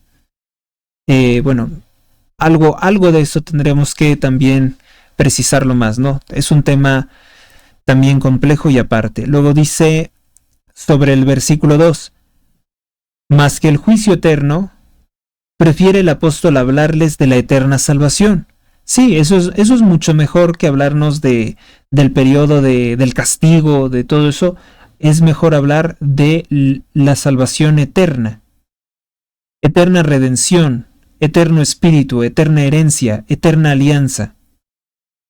Más que del juicio eterno, prefiere el apóstol hablarles de la eterna salvación, de la eterna redención, del eterno espíritu, de la eterna herencia y de la eterna alianza con Dios. Después el versículo número 3 nos dice, y así procedemos con el favor de Dios, porque a los que una vez iluminados gustaron el don celestial y fueron hechos partícipes del Espíritu Santo, versículo 5, y experimentaron la bondad de la palabra de Dios y las poderosas maravillas del siglo por venir, versículo 6, y han recaído, imposible es renovarlos otra vez para que se arrepientan, por cuanto crucifican de nuevo para sí mismos al Hijo de Dios y le exponen a la ignominia pública. Porque los que saben y vuelven a cometer el mismo pecado grave, en este caso podría ser la judaización, pues es muy difícil porque han renegado de Dios conscientemente, ¿no? Han cometido, por ejemplo, actos de apostasía, como los que hacen los masones al destruir un crucifijo y renegar de Cristo en el grado 29 de la masonería, que lo han hecho todos los satanistas que ahora son políticos políticos de alto grado. Dice, es decir, San Pablo se confirma en ese propósito de ir más lejos en la exposición de la doctrina, empezando por mostrarles a continuación la gravedad que entraña la apostasía. Luego, ir y se estimula con paternal confianza, reconociendo su caridad, y en fin les muestra como meta la esperanza en Jesucristo resucitado, la esperanza que se debe tener en Jesucristo resucitado. Versículo 4. Porque a los que una vez iluminados gustaron el don celestial y fueron hechos partícipes del Espíritu Santo. El apóstol muestra aquí a los judíos, y lo confirma en el capítulo 10, versículo 26, el peligro de la apostasía de la fe, la cual comporta el pecado contra el Espíritu Santo, porque rechaza la luz, y que por tanto los dejaría privados de cualquier forma de gracia que viene de la fe, y entregados sin defensa en manos de Satanás, padre de la mentira. Es muy difícil que puedan salir de esa condición. Así lo muestra también San Pablo respecto de los gentiles. Vaya, rechazar a Cristo viene a ser el pecado, supongo que contra el Espíritu Santo, porque ellos sí saben que es Dios, ellos sí saben que hizo milagros, no son ignorantes de eso, pero han decidido declararlo su enemigo. Y de hecho aquí nos cita el segundo libro de Tesalonicenses, capítulo 2, versículo 11. Vamos a ver si lo tenemos. Tesalonicenses está como TS. Tesalonicenses TES 2, capítulo 2, que solamente existen 3. Versículo 11, que nos dice lo siguiente. Y por esto Dios les envía poderes de engaño a fin de que crean la mentira, versículo 12, para que sean juzgados todos aquellos incrédulos a la verdad, los cuales se complacen en la injusticia. Claro, todos aquellos que dicen lo que yo hago no es grave, lo que yo hago no es pecado, la incredulidad de eso no existe después de que me muera, simplemente seré materia inerte que se descompondrá, no hay nada después de la muerte. Bueno, pues lo que se van a llevar es una sorpresa muy amarga, dice. Y por esto Dios les envía poderes de engaño, a fin de que crean la mentira. ¿Qué engaño es? El mismo que ellos se ocasionan. Hay mucha gente que vive autoengañándose. 12. Para que sean juzgados todos aquellos incrédulos a la verdad, los cuales se complacen en la injusticia. A ver, vamos más atrás, en este libro de Tesalonicenses, versículo 8. Y entonces se hará manifiesto el inicuo, a quien el Señor Jesús matará con el aliento de su boca y destruirá con la manifestación de su parucia. Versículo 9. Aquel inicuo, cuya aparición es obra de Satanás, con todo poder y señales y prodigios de mentira. Aquí nos habla de un anticristo. Versículo 10. Y con toda seducción de iniquidad para los que han de perderse en retribución de no haber aceptado para su salvación el amor de la verdad. Versículo 11. Y por esto Dios les envía poderes de engaño a fin de que crean la mentira. Versículo 12. Para que sean juzgados todos aquellos incrédulos a la verdad, los cuales se complacen en la injusticia. Pues ahí tienen a muchos políticos de partidos socialistas creyendo que van a triunfar en toda su maldad y se están llevando ya el susto de su vida. Todos los días están aterrorizados. Y yo les dije yo les anticipé que eso iba a ocurrir. Yo les anticipé porque siempre, todos nuestros enemigos, siempre Dios los ha destruido. Desde que tengo memoria. Desde los pequeños hasta los que aparentemente son grandes. Son carne. De ahí la imposibilidad de levantarse de este pecado, de aquellos que, conociendo las cosas de Dios, las han rechazado, desdeñado y están en rebeldía. Creo que esto también podría explicar por qué Lucifer, conociéndolo todo, Dios no le puede perdonar. En primera, porque no quiere ser perdonado. Y en segunda, porque el pecado que él comete contra Dios, el renegar de Dios, lo hace desde la eternidad y desde el conocimiento pleno. En tanto que las personas que luego pueden pecar en el mundo puede ser por desconocimiento de algunas de las cosas de Dios, y entonces de esa forma, porque otros les han hecho que no crean en Dios, les han negado a Dios, y entonces desde esa incredulidad, desde ese desconocimiento, su pecado no es total, no es perfecto, no es un acto total de rebeldía contra Dios. Es cosa distinta los que en un ritual masón rechazan y declaran la guerra total contra Dios. Es caso muy distinto. Dice: de ahí la imposibilidad de levantarse de este pecado que reniega del bautismo y del Espíritu Santo y es semejante a un nuevo pecado de Adán. O sea, un pecado original cometido por otra persona.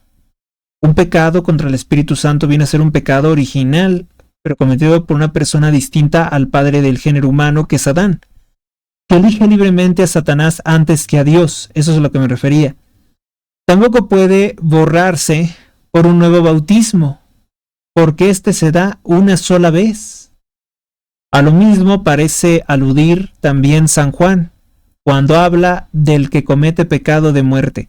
Hace no mucho fue el Papa Francisco a Bélgica, a una universidad de Bélgica, y dio una declaración que hizo enojar a todos los perversos estudiantes de ideología de género y de la extrema izquierda, quienes dijeron que por las palabras del Papa Francisco estaban buscando rápidamente anular su bautismo. Voy a buscar en este momento el cable de Euronews y se los voy a compartir. Dice, para que vean cómo es que rechazaron su bautismo. Bueno, pues eso es de lo más grave que pueden hacer, porque les va a ser muy difícil redimirse. 29 de septiembre de 2024. El Papa Francisco criticado por los estudiantes en su controvertida visita a Bélgica. Los estudiantes se preguntaron por qué la Iglesia Católica tiene tan pocas mujeres en puestos de responsabilidad y por qué a menudo se han menospreciado su contribución intelectual. No es cierto, la Iglesia no ha hecho tal cosa. Durante su visita a la Universidad de Lovaina, en Bélgica, el Papa Francisco recibió una carta de profesores y estudiantes universitarios en la que se detallaban algunas de las cuestiones más trascendentales de los tiempos modernos, en ellas la igualdad social, la injusticia social, la crisis climática y el papel de la mujer dentro de la Iglesia Católica. O sea, que ellos quieren que sean sacerdotisas. Aquí lo matizaron mucho, pero ellos realmente lo que estaban exigiendo son mujeres sacerdotisas. Y eso no puede ser. El Papa fue muy criticado en su visita a Bélgica por encubrirse casos de abuso, como si eso justificara el pecado de apostasía de ellos, ¿no? De hecho, es incluso más grave la apostasía que un abuso sexual, aunque no lo crean, aunque algunos lo pongan en duda. Víctimas de abuso sexual. Y eso fue todo antes de que Francisco se reuniera con las personas más perjudicadas por la Iglesia. También exigen que haya gente LGBT dentro de la Iglesia. Los hombres y mujeres que fueron violados por sacerdotes cuando eran niños, 17 supervivientes de abusos, pasaron 2 horas con Francisco el viernes por la tarde expresando su trauma. Francisco expresó su entendimiento, pidió perdón, él dijo que va a hacer algo posible para combatir los abusos. Bien, todo eso es bueno, o sea, les digo que tampoco puede demonizarse todo lo que ha hecho el Papa Francisco, a pesar de que hay algunos puntos doctrinarios en los que no queda muy claro, ¿no? Lo que más les había dado coraje a estos estudiantes que dijeron que se van a desbautizar, a ver, se desbautizan belgas ante Papa Francisco. Récord de apostasías en Bélgica. 26 de diciembre de 2024, este fin de semana, se ha conocido que el Vaticano ha comenzado ya el proceso de beatificación del rey Balduino de Bélgica, que en 1992 renunció al trono para manifestarse contra la legalización del aborto. Bien, eso es lo que debe de hacer un gobernante cristiano. Ahora, más de 500 personas amenazan en Bélgica con apostatar tras el viaje del Papa Francisco si no hay mujeres en la iglesia. Ay, mira, pues, si te separas de la iglesia, el que pierde eres tú, no nosotros. En una carta abierta denuncian también la gestión insuficiente de los casos de abuso. 524 personas han pedido la apostasía en Bélgica. El motivo, las declaraciones del Papa Francisco durante su última visita, en las que calificó la despenalización incluso parcial del aborto como una ley asesina y definió a los médicos que lo practican como sicarios. En eso no podemos tener ninguna diferencia con el Papa Francisco. Ha dicho una gran verdad.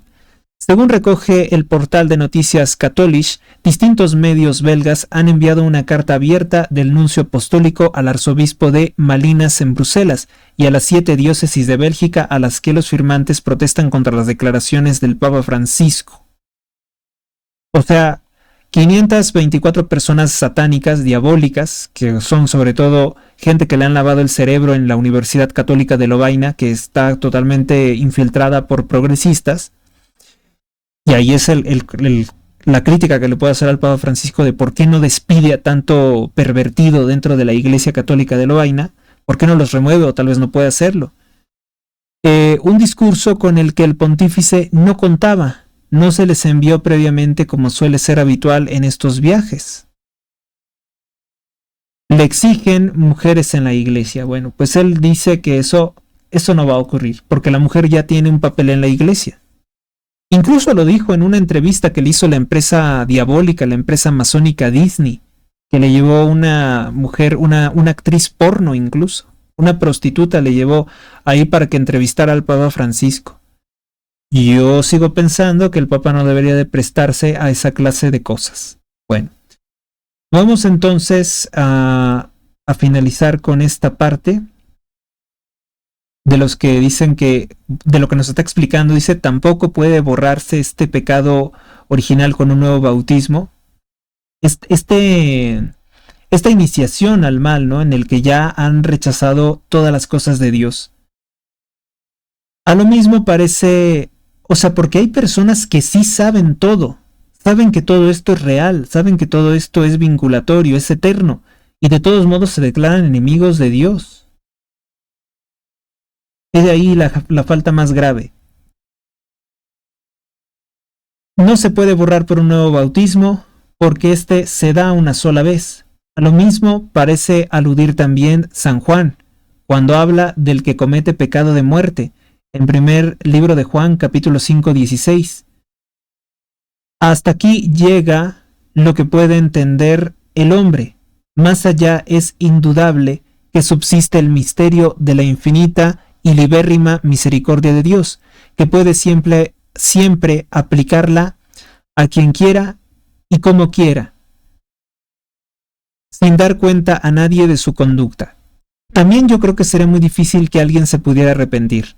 Romanos capítulo 9, versículo 15, Santiago 4, 12. Algunos ven figurada la actitud de tales hebreos que así retroceden hallándose al borde de la salvación. No quieren la salvación, en la de aquellos que Kadesbarn dice, no obstante haber visto los frutos de la tierra prometida, todas las bendiciones de Dios reunidas, no quisieron subir hasta ella por incredulidad a la palabra de Dios. No creyeron que Dios pudiera darles la victoria. Recuerdo ese pasaje de la Biblia. Vamos con esto porque sí me deja intrigado. A los que cometen el pecado de muerte, obviamente la muerte de un inocente, no está mal matar a un criminal si es en legítima defensa. Juan, primer libro de Juan, capítulo 5, versículo 16. A ver, veamos. Primero tenemos que ubicar el libro de Juan. Juan 2, capítulo 5. Juan 2, capítulo 5. Lamentablemente este no tiene conexión.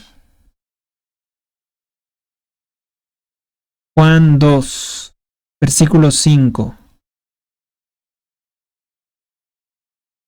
Y ahora ruégote, Señora, como no escribiéndome un mandamiento nuevo, sino aquel que hemos tenido desde el principio, que no sabemos unos a los otros. No es esa parte. Perdón, es Juan 1. Estoy confundiendo. Juan 1. Y Juan 1, y vamos con Juan 1, capítulo 5, versículo 16. Versículo 16. Exhortaciones finales. Si alguno ve a su hermano cometer un pecado que no es para muerte, ruegue, y así dará vida a los que no pecan para muerte.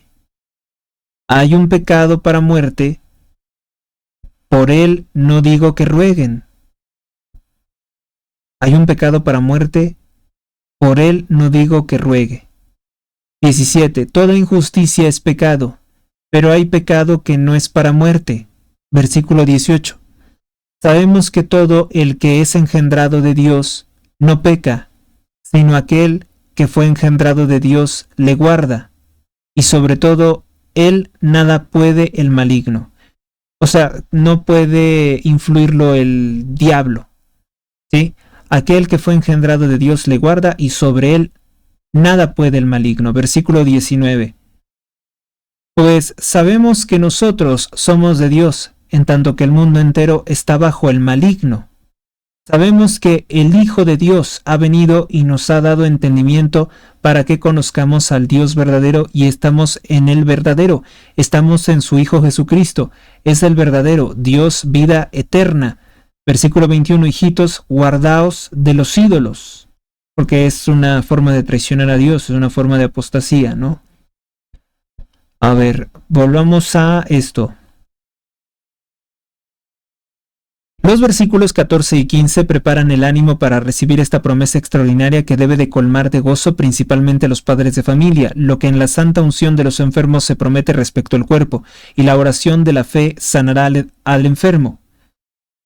Se promete aquí respecto al alma de aquel por quien oremos. Se promete aquí respecto al alma de aquel por quien oremos. Y no es ya solamente con en Santiago 5:15,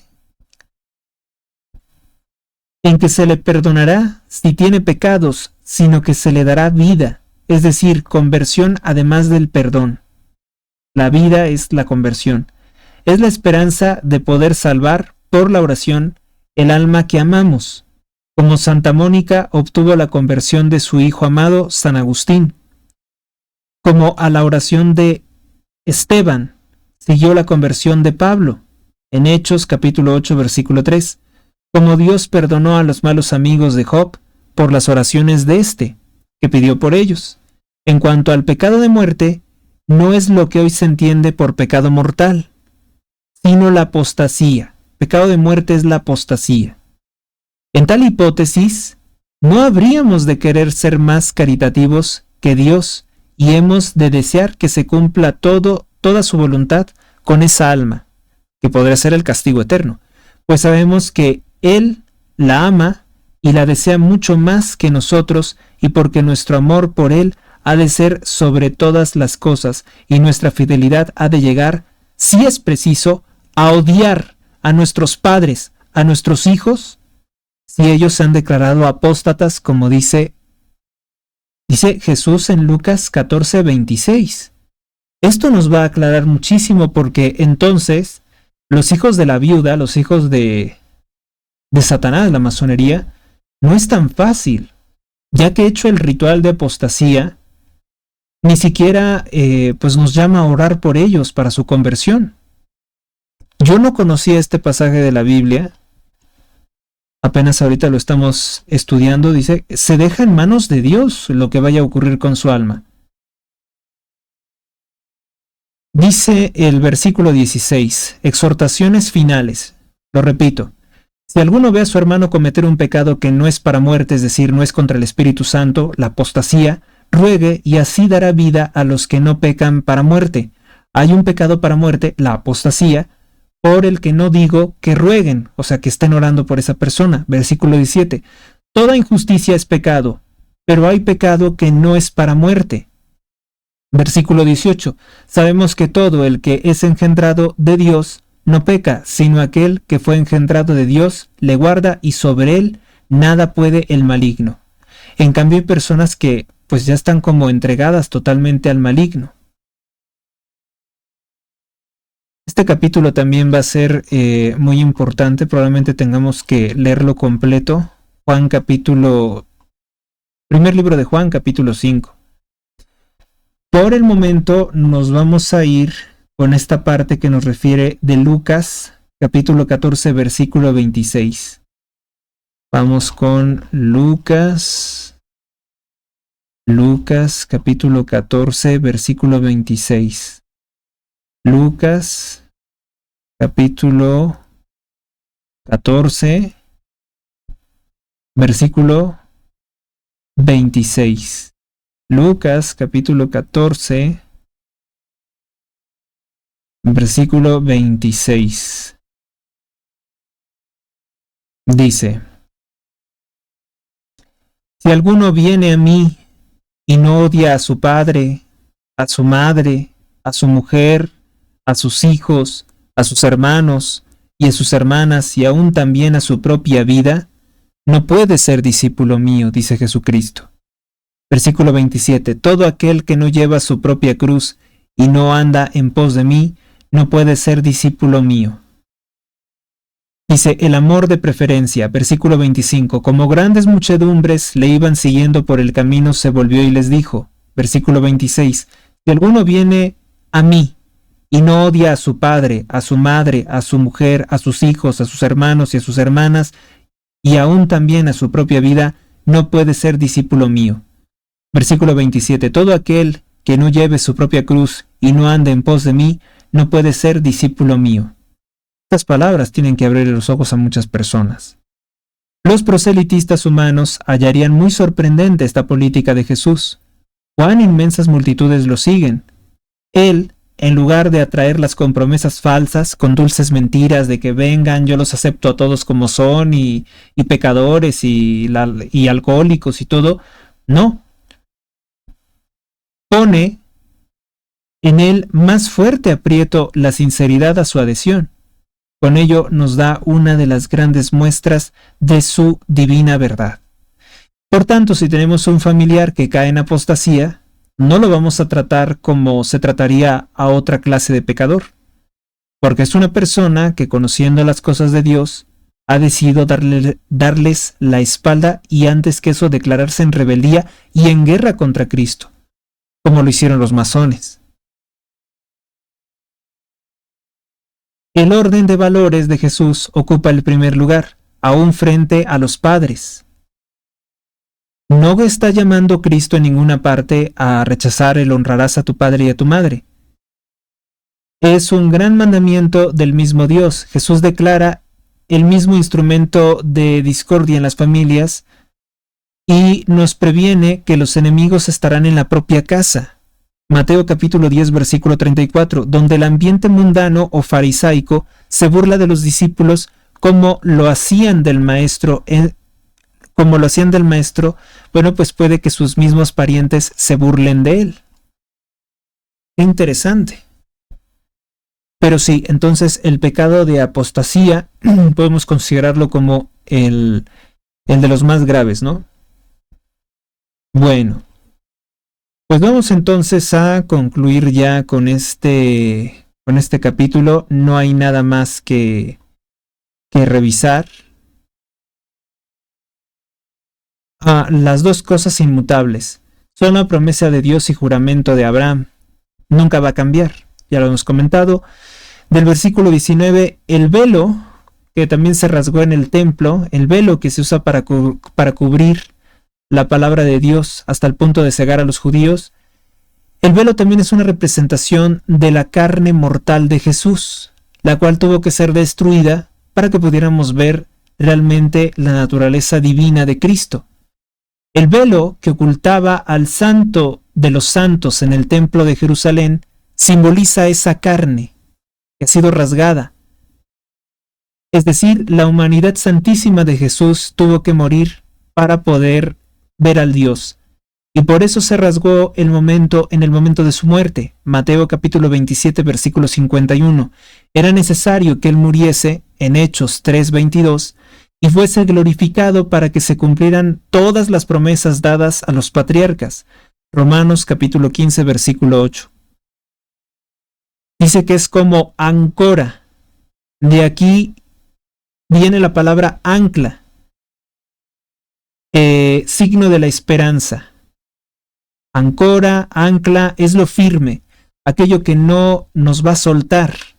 Las cosas podrán ponerse muy radicales, pero nosotros tendremos ese soporte seguro en el cual ponernos. Ahora, el ancla con ese simbolismo, pues es muy es un símbolo muy atractivo, ¿no? Y de mucha esperanza. Entonces el ancla también podría en algún momento representar a Cristo. Áncora, dice. ¿Qué es un áncora? Vamos a buscar. Ancla de la embarcación, en efecto, eso es un áncora, aquello que sirve o que puede servir de amparo ante un peligro o infortunio. Tú eres mi áncora, con acento en la... Dios, tú eres mi áncora. Y entonces, pues un ancla también puede significar un símbolo cristiano, ¿no? Habremos de ver si existe algún ancla cristiana de una vez.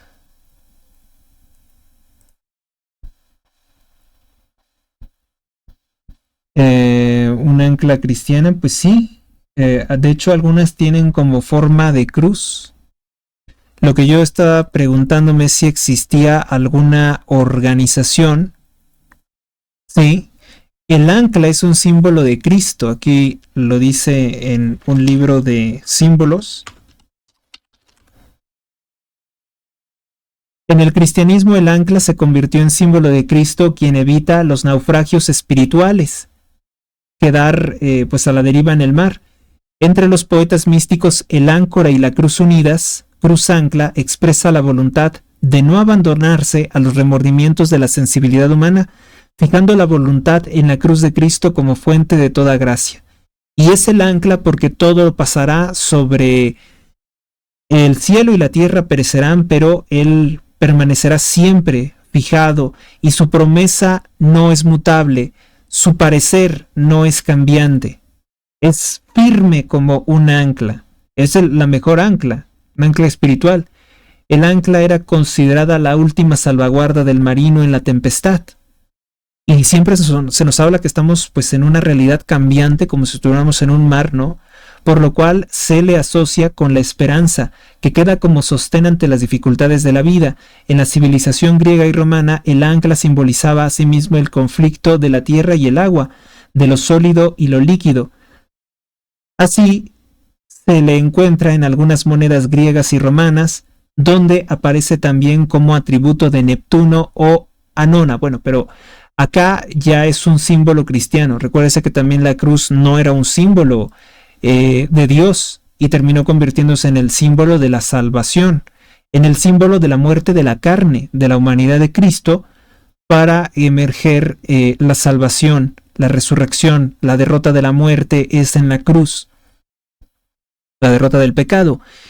El mismo símbolo en el cristianismo, el ancla en el cristianismo se relaciona con la cita de la carta a los Hebreos en el capítulo 6:19, donde hace referencia a las promesas de Dios en Jesucristo como esperanza de los cristianos, un ancla, haciéndolos a la esperanza propuesta que nosotros tenemos como segura y sólida de nuestra alma. Hebreos capítulo 6 del versículo 18 al 19, que es lo que acabamos de leer. A partir de este texto se dio un uso continuo de la imagen del ancla por los padres de la Iglesia, especialmente por San Agustín y San Juan Crisóstomo. Así, las representaciones del arte paleocristiano, el ancla simboliza a la fe y la esperanza en la resurrección, en la vida feliz con Dios. El ancla es un símbolo de esperanza unida al pez que representa a Cristo, indica entonces la esperanza en Cristo. Con esta simbología se encuentran las catacumbas de San Sebastián, San Calixto y de Priscila, las catacumbas de Priscila y otros lugares, no solo en cementerios. Durante los primeros 4 siglos de la era cristiana, la cruz ancla incorpora el travesaño horizontal de la espiga vertical del ancla. Es un tema usado para significar la pasión de Jesús. O sea, la fusión, fíjese, de todos los elementos que tiene que tener. Cruz, ancla y el pez. Muchas veces se une a esta representación el pez o el delfín que representa a Cristo crucificado. Ver la primera imagen del artículo. Muy bien. Pues creo que queda bastante claro. Esto viene en el libro de Jean Chevalier, o Cavalier será, Jean Chevalier, y de Alan Gerbrandt, que se llama Diccionario de los Símbolos, publicado en 1986. También viene en el libro de Fabrizio Visconti, Temi di iconografía paleocristiana. Bueno, pues ahora ya saben lo que puede significar también el símbolo de el ancla, el áncora. Bien, pues esto es todo con relación a estos capítulos. Hoy abordamos, por tanto, vamos a cambiar aquí la numeración. Pasamos del capítulo 4, 5 y 6 del Nuevo Testamento. Bueno. Momento de terminar con esta emisión con 1 hora 50 minutos de transmisión sobre la Sagrada Escritura.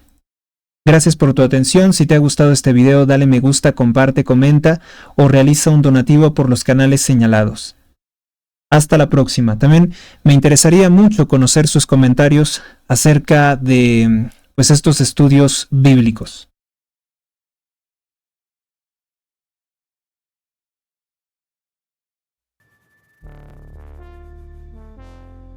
Suscríbete a Héctor Rosales Oficial y recibe las últimas noticias y actualizaciones del canal. Gracias por tu atención, hasta la próxima.